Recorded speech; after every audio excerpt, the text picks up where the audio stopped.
Bienvenue dans mon univers, bienvenue dans le monde de Fred. Alors, qu'est-ce que je pourrais bien faire pour vous persuader de rester jusqu'à la fin de cette vidéo? Je pourrais vous promettre un iPhone, ou peut-être une semaine à Ibiza. Mais non, je sais que vous venez pour moi et pour mon générique.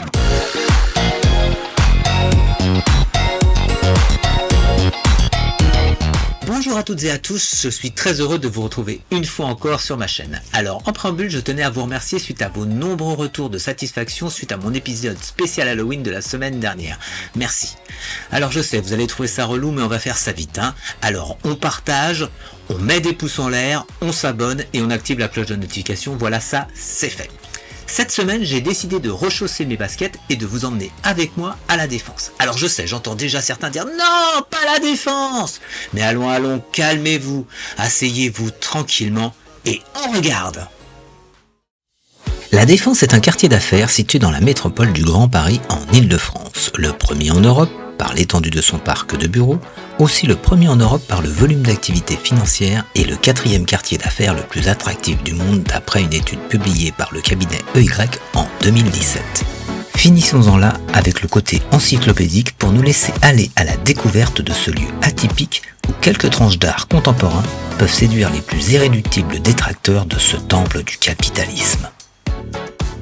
Débutons notre balade avec le magnifique bassin de Takis, cette surface aquatique d'une cinquantaine de mètres de côté sur laquelle sont posés 49 feux lumineux multicolores de hauteurs différentes, semblant être montés sur ressort. Cube Sphère Gold de Lancelin connecte l'infiniment petit et l'infiniment grand, l'échelle humaine et l'échelle de la ville. C'est une expérience cinétique ouverte sur l'espace public. Derrière chacun de mes pas et derrière chaque bâtiment, on découvre et admire du beau.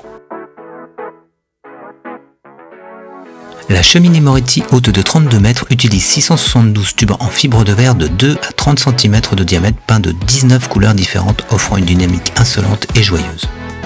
Les œuvres se suivent mais ne se ressemblent pas et c'est ça qui fait tout l'intérêt de ce lieu. Découvrons maintenant l'esplanade du Général de Gaulle, savant mélange de béton et de végétation.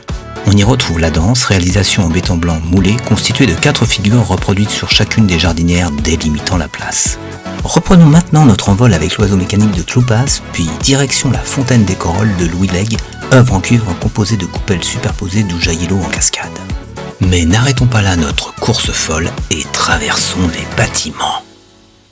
De retour sur l'esplanade, nos yeux ébahis ne cessent de se confronter entre l'art et l'architecture gigantesque de ce haut lieu d'affaires. Les jets d'eau de la fontaine monumentale semblent défier les tours qui l'encerclent. Et le point Grouf met un point d'honneur à exister au milieu de cet univers de verre. Les personnages fantastiques laissent leur place à After Olympia, une sculpture monumentale de 23 mètres de long. L'Arche de la Défense, inaugurée en 1989 au moment du bicentenaire de la Révolution, est un cube évidé en son centre, mesurant 112 mètres de long, 106 mètres de large pour une hauteur de 110 mètres. Il a été suggéré que la structure ressemble à un hypercube en 4 dimensions, un tesseract, qui est projeté sur le monde tridimensionnel. À l'arrière de l'arche, nous retrouvons l'artiste Takis avec 17 signaux lumineux installés en 1991. La hauteur de ces derniers varie de 6,50 m à 11,50 m. Ils répondent comme un écho à ceux de son bassin de l'autre côté de l'esplanade. Débusqué derrière des forêts, le Japan Bridge est un pont futuriste inspiré par les ouvrages japonais. Ce vaisseau de verre et d'acier situé à la Défense permet de faire le lien entre deux immeubles de bureaux. Il surplombe environ 15 mètres de hauteur et a une portée unique de 100 mètres. C'est une structure graphique et légère. Il a été conçu par l'architecte japonais Kisho Kurokawa. Cette dernière œuvre ne méritera aucun commentaire. C'est donc ici que se termine ce petit tour de la Défense. Il y a encore bien d'autres choses à y découvrir. Et j'espère que j'aurai donné à certains d'entre vous l'envie de vous y perdre. Alors j'espère que cette balade vous a plu et surtout n'hésitez pas à faire votre propre itinéraire car comme je vous le disais à la fin de la vidéo, il y a encore beaucoup d'œuvres à découvrir à la Défense. N'hésitez pas à me dire en commentaire celle que vous préférez et surtout l'endroit que vous aimeriez me voir filmer pour un prochain monde de Fred. Mais en attendant, je vais prendre congé de vous dire à la semaine prochaine pour toute autre chose.